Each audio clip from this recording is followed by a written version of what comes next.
Agora são 7h39. Vamos agora para a análise econômica. Como é que anda o Brasil? Vamos falar com Luiz Gonzaga Beluso, economista, professor na Universidade Estadual de Campinas, Unicamp, e consultor editorial da revista Carta Capital. Olá, Beluso, bom dia.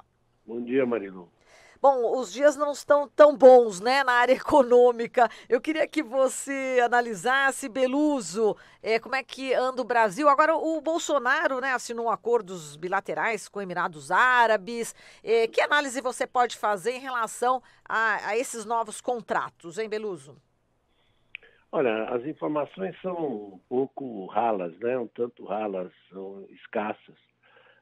São apenas, digamos, grandes linhas manchetes, né?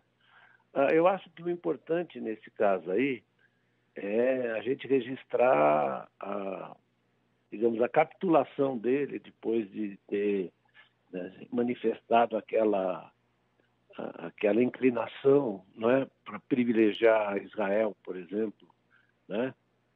Nas relações internacionais do Brasil. Aliás, ele fez com vários países. Primeiro falou de maneira despectiva, assim, da China, falou do Mercosul. Então, o que a gente precisa entender é que isso aí não tem rumo, né?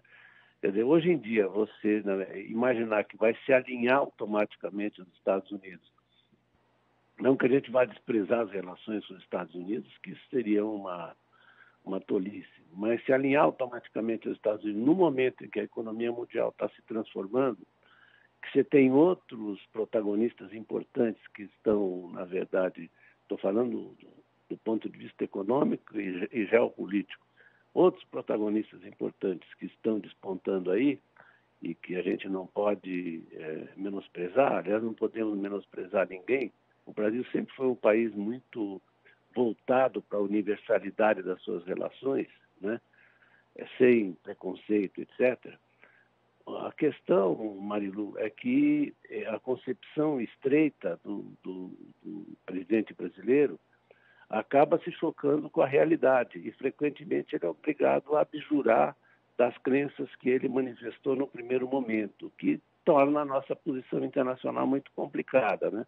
Ele, na verdade, eu li o que foi oferecido aos brasileiros como proposta de um acordo com os Emirados Árabes, é uma coisa muito genérica, que está na área do investimento dos fundos soberanos, que são, na verdade, parrudos, no caso de alguns países do Oriente Médio, e também das negociações para a venda de commodities e produtos agropecuários para os países árabes, que são consumidores, não são os mais importantes, mas são importantes.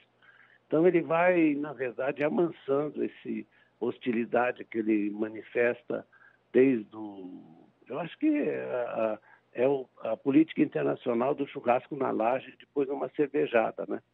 Os caras enchem a cara e ficam falando essas bobagens. É verdade. Ó, falando em bobagem, olha, eu vou acabar falando aqui, a gente estava comentando aqui com o Glauco, tem uma declaração aqui, a gente está vendo aqui, talvez você nem tenha visto, Beluso, te pego de surpresa, mas com certeza você vai responder tranquilamente. A BBC News, né, está colocando o seguinte, como manchete, todo mundo, o Bolsonaro dizendo, né, todo mundo gostaria de passar a tarde com um príncipe, né, principalmente vocês mulheres. Esse é o título e eu vou ler aqui. Olha a manchete. Eu vou ler um pouquinho para ter mais subsídio, né? Para você comentar, Beluso. Ele fala o seguinte, ó, todo mundo gostaria de passar a tarde com um príncipe, principalmente vocês mulheres, né?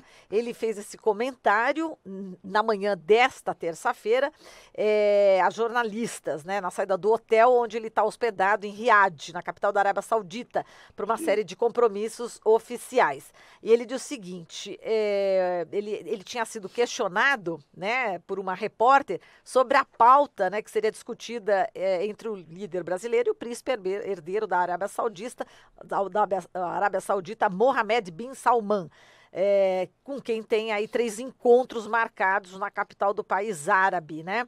E ele diz o seguinte, ele falou que vai ter uma tarde bastante proveitosa, mas aí, olha só, ele diz mais ainda, né? Ele num determinado momento da entrevista, quando não lhe convém, ele sai fora e ele diz o seguinte, que ele se mostrou otimista, né, em relação aí aos acordos bilaterais, mas quando a BBC News Brasil, né, começou a perguntar, né, sobre a reação do ministro decano, né, do Supremo Tribunal Federal, Celso de Mello, em relação àquele vídeo, né, onde ele se coloca como o leão, exato, e as hienas ali, como imprensa, STF, ele disse, ele saiu fora, né, ele não quis responder, né? E o vídeo, como você sabe, foi apagado. Então, a pergunta era exatamente, né, sobre o Celso de Mello, as declarações, a nota do Celso de Mello, dizendo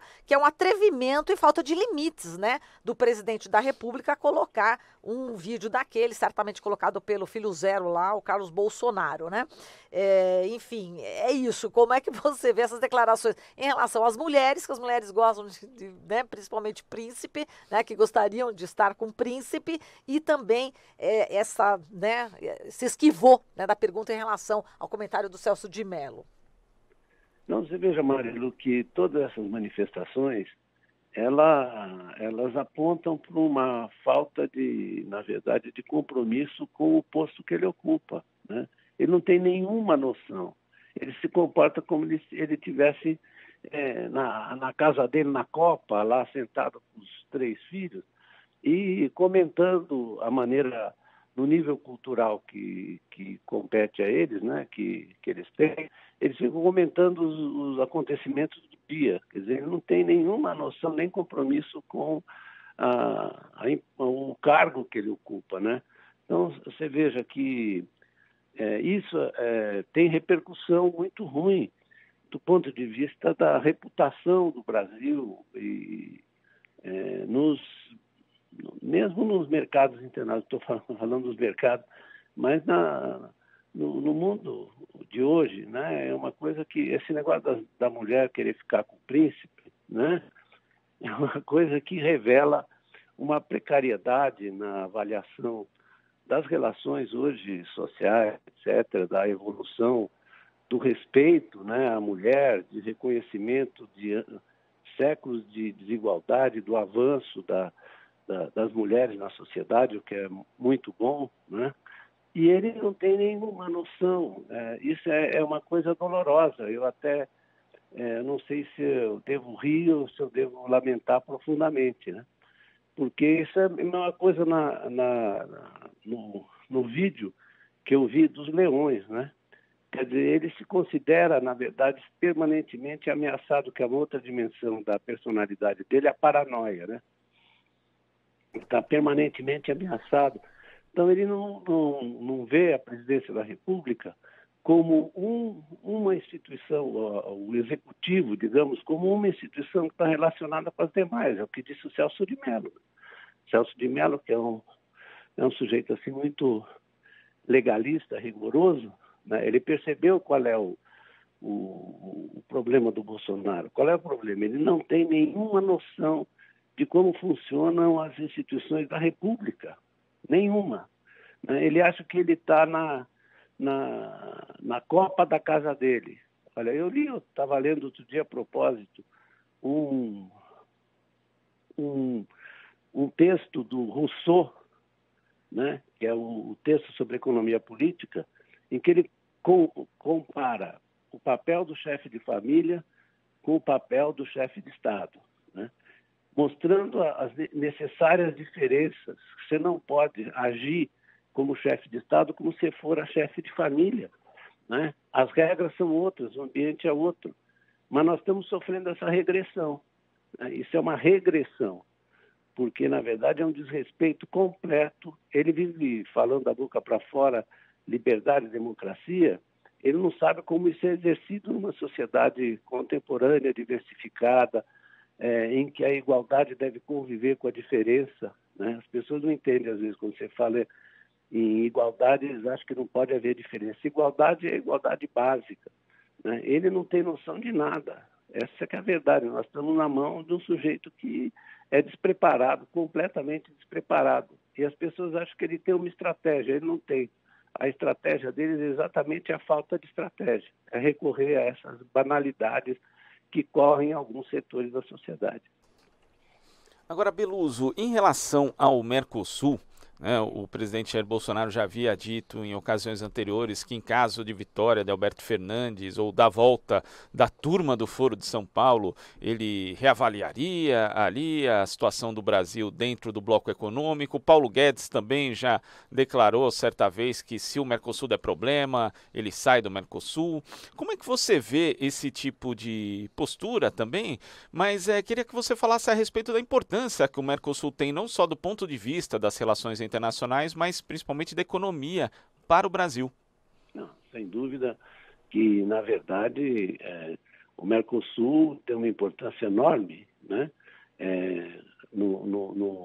Nas nossas exportações e importações, né? Por exemplo, no caso da indústria automobilística, seria um desastre ela perdeu o mercado argentino, por exemplo. Nós temos que torcer para que a Argentina se recupere, para que a gente possa contar com essa força das importações argentinas sobre a indústria automobilística brasileira, entre outras coisas, né? Não é só a indústria automobilística, também a indústria de bens de capital tem relações importantes com a Argentina e com o resto do Mercosul. Isso, na verdade, é uma insanidade. Nós devíamos aperfeiçoar o Mercosul, fazer avançar o Mercosul como um sistema que até, na verdade, envolvesse um projeto de se ter uma moeda comum, né? Isso, na verdade, foi pensado lá no início, logo no início do Mercosul, que nós poderíamos caminhar para isso, mas, infelizmente, as sucessivas crises cambiais que assolaram os países que estão no Mercosul afastaram essa possibilidade, né? Por exemplo, a Argentina, o problema central dela, hoje, aliás, tem um artigo interessante no Financial Times sobre isso, o problema central é a estabilização da moeda argentina com um programa, na verdade, que reduza a vulnerabilidade da economia argentina aos choques dos movimentos de capitais, etc., né? Qualquer pessoa que tem o mínimo de noção sabe que a Argentina precisa resolver, em primeiro lugar, essa questão e depois avançar para um programa de desenvolvimento, né? Isso poderia contar com o apoio do Brasil, etc., desde que você não tivesse essas ideias peregrinas e meio malucas do Paulo Guedes sobre sair do Mercosul, etc. E, aliás, ele vai recuar disso, como eles recuam de tudo, porque isso não tem propósito e, na verdade, vai contar com uma oposição enorme dentro do Brasil, né? Os empresários brasileiros não vão achar engraçado isso. Bom, falando em engraçado, você viu a comparação que o Eduardo Bolsonaro fez, né, em relação ao dólar aqui no Brasil e na Argentina, né, falando que, olha só, né, insinuando, né, que a situação lá na Argentina, enfim, tá pior por conta dessa comparação. Ele disse que para quem reclama que o dólar está a R$ 4 no Brasil, imagina na Argentina que está quase 60 pesos, né, e na realidade é mais ou menos isso, né, o valor equivalente, né, e tá virando piada, né? Não, mas ele não tem noção de nada, né? Ele discutindo política cambial é pior do que um amigo meu que discute futebol e não sabe quem é o bandeirinha. Não, terrível, terrível. Bom, o fato, né, do presidente Bolsonaro diz que não vai parabenizar, né, Alberto Fernandes, Cristina Kirchner, quer dizer, não é uma postura, né, de um estadista, né? Não, é uma coisa até meio infantil, né? Assim, dá até uma certa piedade, né? O sujeito não tem noção do papel que ele cumpre, né? O papel dele é mais importante que ele.